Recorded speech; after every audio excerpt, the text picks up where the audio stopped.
Hello, dear friends. So, in this video lecture, we are going to talk about the paper solution for the subject English of Standard 10, paper set number 2 of Gala assignment. આ video લેક્ચરની અંદર આપણે ધોરણ 10 અંગ્રેજી વિષયનું ગાલા અસાઇનમેન્ટના બીજા paper સેટનું solution જોવા જઈ રહ્યા છે. Specially V are going to have solution of grammatical section, section C and section D. આ વિડીયોની અંદર ખાસ આપણે ગ્રામરના જે વિભાગ છે સેક્શન સી અને સેક્શન ડી ની ચર્ચા કરવી છે. સો before any further delay let's begin. So here we have the instruction. અહીં આપણને સૂચના આપેલી છે, match the language function with proper sentences. આપેલ વાક્ય સાથે લેંગ્વેજ ફંક્શનને મેચ કરો, જોડો. So let's begin. So here we have sentence number 1. Mohan invited us for lunch last Saturday. ગયા શનિવારે મોહને અમને લંચ માટે, બપોરના ભોજન માટે આમંત્રિત કર્યા. So we can see here invited. It is the past form of verb, right? આ ક્રિયાપદનું ભૂતકાળનું રૂપ છે. So the title right answer will be option D, describing past event. ભૂતકાળની વાત કરવામાં આવી છે, તેનું આપણે ટાઇટલ પસંદ કરશું, describing past event. Next one, the girl who has long hair is my friend. એ છોકરી કે જેને લાંબા વાળ છે તે મારી મિત્ર છે. So here we can see who, okay, and we use who, whom, whose for the title describing person. Let's find where the describing person is. So here we can see option C, describing function is the answer for the second one question. Third one, father is busy and so he will not come with us. પિતા વ્યસ્ત હતા તેથી તે અમારી સાથે ના આવ્યા. So here we have to look at conjunction show. અહીંયા આપણે જોવું પડશે so. તો ત્યાં આપણે વિકલ્પ પસંદ કરશું option A, showing result is the answer for the third one sentence. So after having the solution of matching the function, let's go ahead. Okay students, so now we are going to talk about dialogues. Complete the dialogue. હવે આપણે ડાયલોગની ચર્ચા કરીએ. એ પણ language function માનો જ topic છે. તો જોઈએ, યુવરાજ ફક્ત પુરુષો માટે ઇઝ રિલીઝડ ઇન પીવીઆર. મૂવીનું નામ છે. તો ફક્ત પુરુષો માટે આ મૂવી પીવીઆર ની અંદર રિલીઝ થયું છે. So the command is proposal.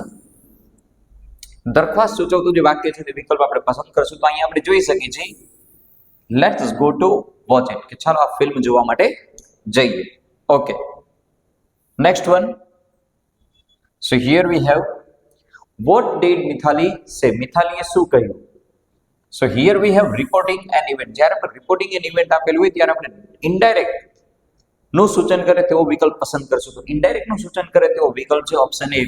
Mithali said that she had posted the letter, કે તેને લેટર પોસ્ટ કરી દીધો છે, લેટર આગળ પહોંચતો કરી દીધો છે. So here we can see that said, that we use said that in indirect speech. Next one question. So here we have is, are the children at home? So બાળકો ઘરે છે. So we have to look for the possibility. Possibility માટે may, might વપરાય છે, ઉપરાંત must be પણ વપરાય છે. જોઈએ આપણને ક્યાં આપેલું છે. So here we can see here we can see option B. They have holiday. They might have gone for movie. બાળકોને રજા છે તો તેઓ કદાચ ફિલ્મ જોવા માટે ગયા છે. So the right option is option B. And then now we are going to talk about complete the sentence. હવે આપણે અધૂરા વાક્ય જે છે એ આપેલા હશે તેને આપણે કમ્પ્લીટ કરશું આપેલ ઓપ્શનનો ઉપયોગ કરીને. આ પણ લેંગ્વેજ ફંક્શન ટોપિક છે. So the question number 39 is in the cup. કાઉન્સમાં આપણને કમાન્ડ મળે છે આસ્કિંગ અબાઉટ ક્વોન્ટિટી, જથ્થો. ક્વોન્ટિટી એટલે કે જથ્થો. જ્યારે પણ આસ્કિંગ અબાઉટ ક્વોન્ટિટી મળે ત્યારે આપણે એક વિકલ્પ ગોતશું કે જેની અંદર આપણને હાઉ મચ મળતું હોય. તો અહીંયા આપણે જોઈ શકીએ છીએ option B, how much milk is that in the cup. કપની અંદર કેટલું મિલ્ક, કેટલું દૂધ છે. Next one. So here we have question number 40. It is very cold, ખૂબ જ ઠંડી છે. યુ. તો અહીંયા આપણને આપેલું છે નેસેસિટી. હવે નેસેસિટી માટે જરૂરી છે મસ્ટનું હોવું. So let's find in which vikalp we have must. So in option A we can see must wear warm woolen clothes, અતિશય ઠંડી છે તો તમારે ગરમ કપડાં પહેરવા જ જોઈએ. Let's go ahead. So here we have 41. No other ocean in the world. કે બીજો કોઈ જ મહાસાગર વિશ્વની અંદર. So here we have the command comparison. હવે અહીંયા આપણે જોઈએ છે કમ્પેરિઝન એટલે ડિગ્રીનું વાક્ય. એમાં સ્પેશિયલી જ્યારે આપણને નો અધર આપવામાં આવેલું હશે ત્યારે એવો વિકલ્પ જોશું કે જેની અંદર સો એઝ કાં તો એઝ મળતું. તો હવે અહીંયા આપણે જોઈ શકીએ છીએ is as large as the Pacific Ocean. આ વાક્ય બોર્ડમાં પણ એક વખત પૂછાઈ ગયું છે. તો અહીંયા આપણે જોઈ શકીએ છીએ કે બે વખત એસ મળેલું છે. વિશેષણના પહેલા અને પછી બંને જગ્યાએ એસ અથવા તો સો એઝ આપવામાં આવેલું હશે. પેસિફિક મહાસાગર જેટલું મહાસાગર મોટો કોઈ વિશ્વમાં છે નહીં. ત્યારબાદ આગળ વધતા રહીએ. Okay, so here we go. So now we are going two fill in the blanks. હવે અહીંયા આપણને ખાલી જગ્યા આપેલી છે. કાઉન્સમાં આપેલા વર્ડ્સના આધારે ખાલી જગ્યાને આપણે ફિલઅપ કરશું. તો જોઈ શકીએ છીએ સૂચના કંઈક આ રીતની છે. Complete the paragraph, fill in the blanks with the appropriate words from the bracket. કાઉન્સમાં આપેલા શબ્દોનો ઉપયોગ કરીને ખાલી જગ્યા પૂરો. તો પહેલો આપણને ઓપ્શન આપ્યો છે ડિસ્પ્લેસ્ડ. એનો અર્થ થશે નાખુશ થવું, નિરાશ થવું. રિક્વેસ્ટેડ વિનંતી કરવી અને રિફ્યુઝડ એટલે કે ના પાડવી, ઇનકાર કરવો. તો પહેલા ખાલી જગ્યા આપણે વાંચીએ. Nita the teacher to explain the meaning of a word. નીતાએ શિક્ષકને વિનંતી કરી. કોઈ સ્પેસિફિક વર્ડ હતો તેનો મીનિંગ કહેવા માટે વિનંતી કરી. તો પહેલી ખાલી જગ્યામાં આવશે રિક્વેસ્ટેડ. પહેલી ખાલી જગ્યામાં આવશે requested. Nita requested the teacher to explain the meaning of a word but the teacher, પણ ટીચરે ઇનકાર કર્યો. તો બીજી ખાલી જગ્યાનો આન્સર આવશે refused. But the teacher refuse to help her. ટીચરે નીતાને મદદ કરવાનો ઇનકાર કર્યો, ના પાડી. Nita was very displaced. નીતા ખૂબ જ નિરાશ થઈ ગઈ.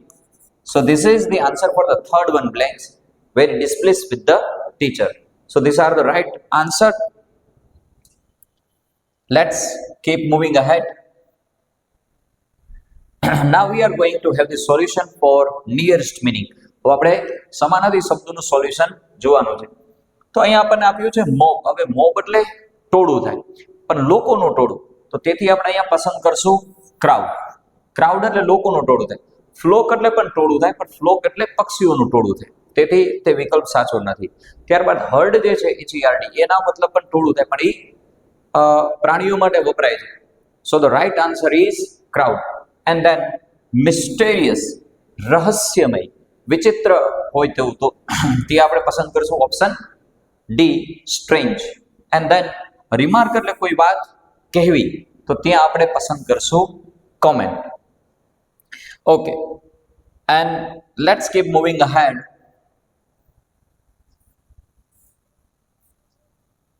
સો here we go. So here we have direct, indirect, right. અહીંયા આપણે ડાયરેક્ટનો જે પેરેગ્રાફ આપેલો છે તેનું ઇનડાયરેક્ટમાં રૂપાંતર કરવાનું છે. જે આપણને બ્લેન્ક્સ આપેલી છે તેને યોગ્ય ઓપ્શન વડે ફિલઅપ કરવાની છે. તો સૂચના કંઈક આ રીતની છે. Read the dialogue and complete the indirect narration given below choosing the correct option from the bracket. કે ડાયરેક્ટનું ઇનડાયરેક્ટ કરવા માટે કાઉન્સમાં જે 3 ઓપ્શન આપેલા છે તેમાંથી યોગ્ય ઓપ્શન ખાલી જગ્યામાં પૂરો અને જે અધૂરું કામ છે તેને સંપૂર્ણ કરો, પેરેગ્રાફ કમ્પ્લીટ કરો. તો જોઈએ આપણે. The teacher asked Vinay if. કેમ કે પહેલું વાક્ય પ્રશ્નાર્થ છે, સાદું પ્રશ્નાર્થ છે, તેથી ઇફ લખ્યું. હવે આપણે અહીંયા જોઈ શકીએ છીએ કે હેવ યુ આપ્યું છે આપણને, અને સાંભળનાર જે વ્યક્તિ છે તે કોણ છે? તો કે વિનય છે. તો આપણે યુનું હી થઈ જાય અને હેવનું હેડ થઈ જાય. જ્યાં આપણને હી હેડ મળે તે વિકલ્પ આપણે પસંદ કરશું. તો આપણે જોઈ શકીએ છીએ કે આ જે વિકલ્પ છે હી હેડ ડન, એ આપણે સિલેક્ટ રાખશું. This is the right answer for the first one blanks. He had done. If he had done his homework, replying in the negative, Vinay said that he hadn't and added that he was absent. હવે વરી પાછી આપણને ખાલી જગ્યા આપી છે તો જોવું પડશે. તો અહીંયા આપણને આપેલું છે yesterday. હવે ડાયરેક્ટમાંથી ઇનડાયરેક્ટ કરીએ ત્યારે યસ્ટરડેના બદલે આપણે બે વસ્તુ લખી શકીએ. એક તો ધ પ્રીવિયસ ડે અને બીજું આપણે લખી શકીએ the day before. So let's find out the right option. So the day before here we can see. Day before અહીંયા આપણે જોઈ શકીએ છીએ. So this is the right answer for the second one blanks. The day before. This is the answer. Let's keep moving ahead. The day before, the teacher asked him what. હવે આપણે અહીંયા જોવું પડશે what happened. હવે જોઈ શકીએ છીએ કે ક્રિયાપદનું ભૂતકાળનું રૂપ છે. હવે જ્યારે પણ ક્રિયાપદનું ભૂતકાળનું રૂપ આપેલું હોય તો આપણે ત્યાં હેડ લખીને ભૂતકૃદંતનું રૂપ લખવાનું. એટલે કે હેડ હેપન્ડ આપણે પસંદ કરવું પડશે. તો અહીંયા આપણને આપેલું છે ત્રીજી ખાલી જગ્યામાં આપણો આન્સર બનશે what had happened. Vinay told him that. ત્યારબાદ હવે આપણે અહીંયા જોવું પડશે કે શું આપેલું છે missed. I missed the school bus. ફરી એક વખત આપણે જોઈ શકીએ છીએ કે missed જે છે તે ક્રિયાપદનું ભૂતકાળનું રૂપ છે. તો ત્યાંથી ઓપ્શન આપણે પસંદ કરશું had missed. તો અહીંયા આપણે જોઈ શકીએ છીએ he had missed. So this is the answer for the last one blanks. પહેલી ખાલી જગ્યામાં આપણે લખ્યું he had done, બીજી ખાલી જગ્યામાં the day before, ત્રીજી ખાલી જગ્યામાં had happened અને ત્યારબાદ last one blanks માં આપણે લખ્યું he had missed. Okay, then let's keep moving ahead. Okay students, so here we have three sentences for combine the sentence using conjunction. તો અહીંયા આપણે સંયોજકોનો ઉપયોગ કરીને આપેલ બે વાક્યોને જોડવાના હોય છે. તો જોઈએ પહેલું વાક્ય. Kokila did not hear her phone ring. કોકિલાને ફોન રિંગ સંભળાણી નહીં. She was busy watching TV. તે ટીવી જોવામાં વ્યસ્ત હતી. તો જોઈએ કાઉન્સમાં ઓપ્શન આપ્યો છે. એક તો એન્ડ એટલે અને ઓપ્શન નથી બનતો. બટ એટલે પણ એ પણ નથી બનતું. સો એટલે તેથી. સો જે છે તે બની શકે પણ જો આપણે આ બંને વાક્યને સો થી જોડીએ તો વાક્યના ક્રમ જે છે તે આપણે બદલવા પડશે. તો બીજું વાક્ય જે છે તે આપણે પહેલા બોલશું. બીજું વાક્ય એટલે કે she was busy અને સી ના બદલે આપણે લખશું કોકિલા. તો જવાબ આપણો આવી રીતે બનશે Kokila was busy watching TV. So Kokila was busy watching TV. હવે જ્યાં કોકિલા છે ત્યાં આપણે સર્વનામ સી લખશું. she did not hear her phone ring. Kokila TV જોવામાં વ્યસ્ત હતી તેથી તેને પોતાની ફોન રિંગ સંભળાણી નહીં. આગળ ચાલતા રહીએ. Ajay did not get the first rank. અજયને પહેલો નંબર ન મળ્યો. વિજય did not get the first rank. વિજયને પહેલો નંબર ન મળ્યો. અજય કે વિજય કોઈને પહેલો નંબર ન મળ્યો. બંને વાક્ય નકાર છે. જ્યારે આપેલ બંને વાક્ય નકાર હોય તો બંને વાક્યોને આપણે neither nor થી જોડી શકીએ. So let's see how we can create answer. આનો જવાબ કઈ રીતે બને? તો neither nor અહીં આપણે શરૂઆતમાં લખશું. કારણ કેમ કે નેમ ઓફ અ પર્સન જે છે અજય અને વિજય એ વાક્યની શરૂઆતમાં આપ્યા છે. neither અજય nor વિજય. neither અજય nor વિજય. ઉપરાંત યાદ રાખો જ્યારે આપણે neither nor નો પ્રયોગ કરીએ તો વાક્યમાં આવેલ did not નીકળી જાય અને જ્યારે did not નીકળે તો આપેલ ક્રિયાપદનું જે મૂળ રૂપ છે તે ભૂતકાળ થઈ જાય. એટલે get ના બદલે આપણે લખશું got the first rank. Neither Ajay nor Vijay got the first rank. This is the answer. And then let's keep moving ahead. Please water the plant. क्या છોડવાઓને પાણી પાવો. They will die. નહીતર તે છોડ મરી જશે. So otherwise આ બંને વાક્યને આપણે જોડી દઈશું otherwise અને બંને વાક્યના વચમાં જ આવી જશે otherwise. So this will be the right answer. Please water the plants. Otherwise બંને વાક્યની વચ્ચે આપણે લખશું otherwise they will die. કે વૃક્ષોને પાણી છાંટી દો નહીતર વૃક્ષો મરી જશે. So this is the answer. Let's keep moving ahead. Okay, once again we are going to fill in the blanks using the given option in the bracket. ફરી એક વખત આપણી સામે પેરેગ્રાફ છે એની અંદર ત્રણ ખાલી જગ્યા છે. ત્રણેય ખાલી જગ્યાને કાઉન્સમાં આપેલ શબ્દો વડે આપણે પૂર્ણ કરીએ. ચલો જોઈએ. Don't spend your time in. હવે આપણને કાઉન્સમાં ત્રણ ઓપ્શન આપ્યા છે આઇડલ, આઇડલ, આઇડિયલ. હવે તો અહીંયા એક સ્પેલિંગ યાદ રાખજો આઈડીએલઈ. આઈડીએલઈ એટલે આળસુ થશે અને નકામું બિનજરૂરી. તો તો કહેવામાં આવે છે don't spend your time in idle talks, નકામી બિનજરૂરી બાબતોમાં પોતાનો સમય ન બગાડવો. વી મસ્ટ યુઝ, હવે અહીંયા આપણને સર્વનામ વી આપ્યું છે અને તેનો સંબંધ થશે અવર, તો બીજી ખાલી જગ્યાનો આન્સર બની જશે our. We must use our time wisely. ત્યારબાદ we have to make a time table, આપણે ટાઈમ ટેબલ બનાવવું જોઈએ. ફરી એક વખત અહીંયા આપણે જોઈ શકીએ કે આપણને આપ્યું છે વી have to make time table and, તો બીજી ખાલી જગ્યામાં આપણે લખશું એન્ડ. એન્ડ શા માટે? કે ખાલી જગ્યાના બિલકુલ પછી આપણને ક્રિયાપદ આપ્યું છે. એન્ડ વર્ક એકોર્ડિંગલી, આપણે એક સમયપત્રક બનાવવું જોઈએ અને તે મુજબ કામ કરવું જોઈએ. So in the first blanks we have selected idle, in second hour, and in the last blanks we have selected conjunction and. Okay, let's keep moving ahead.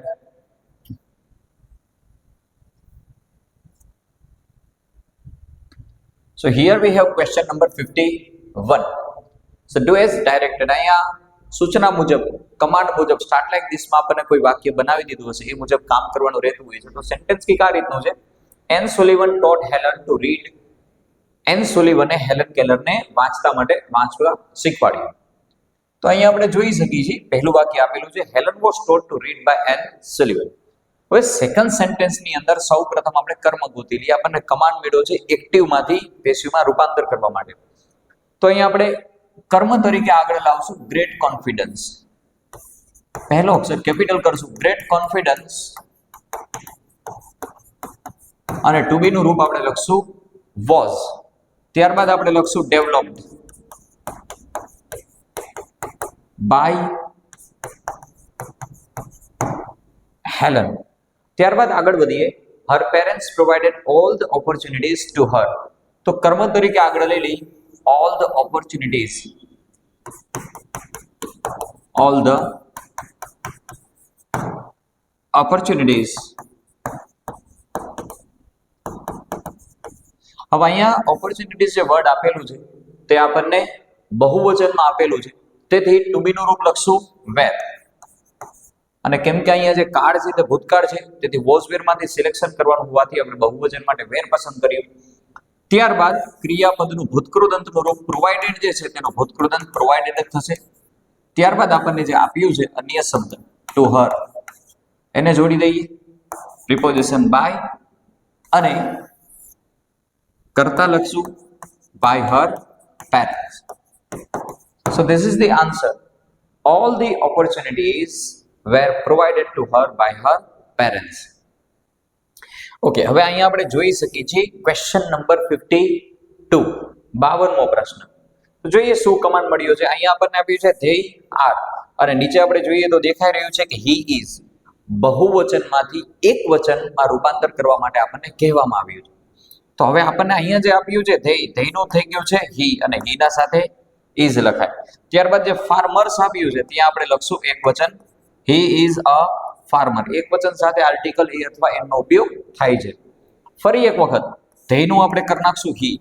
હવે જ્યારે આપણે હીનો પ્રયોગ કરીએ તો વર્તમાન કાળમાં ક્રિયાપદનું એસ વાળું રૂપ લખે, તેથી આપણે લખ્યું વર્ક્સ. હી વર્ક્સ ઇન, ધેરનું થઈ જશે હીઝ, અને ફિલ્ડ જે બહુવચન છે તે થઈ જશે field.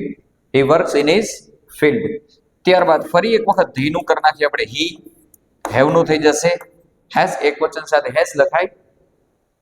He has many cows and buffaloes. ત્યારબાદ આગળ વધતા રહીએ તો અહીંયા આપણે જોઈ શકીએ છીએ કે ધેય આપ્યું છે તો ધેયનું થઈ જશે ફરી એક વખત હી, અને લીવ જે આપણને આપ્યું છે ત્યાં આપણે કરી નાખશું leaves.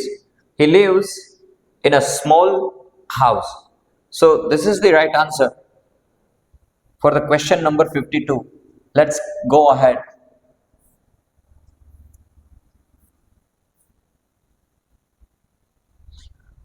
So here we have question number 53, our favorite topic question word. હવે અંડરલાઈન વાળા શબ્દ જવાબમાં મળે તે રીતે આપણે રાઈટ ઓપ્શન પસંદ કરવાનો હોય છે. So the question number 53 is Ritanbhai was selected as a principal. Ritanbhaiની Acharya તરીકે પસંદગી થઈ. તો કોની આચાર્ય તરીકે પસંદગી થઈ? અહીં આપણે ઓપ્શન બી પસંદ કરશું, who was selected as a principal. Passive વોઇસનું વાક્ય છે. ત્યારબાદ આપણે આગળ ચાલીએ. Question number 54, the children frequently visit garden. બાળકો વારંવાર અનેકવાર બગીચાની મુલાકાત કરે છે. વારંવાર અનેકવાર એટલે અહીંયા આપણે ઓપ્શન પસંદ કરશું how often do the children visit the garden. કેટલી વખત બાળકો જે છે બગીચાની મુલાકાત કરે છે. And then last one question. છેલ્લો પ્રશ્ન. The teacher explain a poem. ટીચરે કવિતા સમજાવી. તો શું સમજાવ્યું? તો અહીંયા આપણે જોઈ શકીએ છીએ વોટ ડીડ એટલા માટે આવ્યું કેમ કે ક્રિયાપદનું ભૂતકાળનું રૂપ છે. What did the teacher explain. ટીચરે શું સમજાવ્યું? અને જ્યારે આપણે ડીડનો પ્રયોગ કરીએ ને ત્યારે ક્રિયાપદનું જે ભૂતકાળનું રૂપ હશે તે બની જશે મૂળ રૂપ. So students, this is the solution for the subject English paper set number 2 of Gala assignment. અહીંયા આપણે ગાલા અસાઇનમેન્ટનું અંગ્રેજી વિષયનું બીજા પેપર સેટનું ધોરણ 10 માટે ગ્રામેટિકલ સેક્શન સી અને સેક્શન ડી નું સોલ્યુશન જોયું. I hope that this video will be helpful to score maximum marks in your second prelim exam as well as in your 10th board exam. So today is over here. I will back with a new paper solution. Till then everyone, you just take care.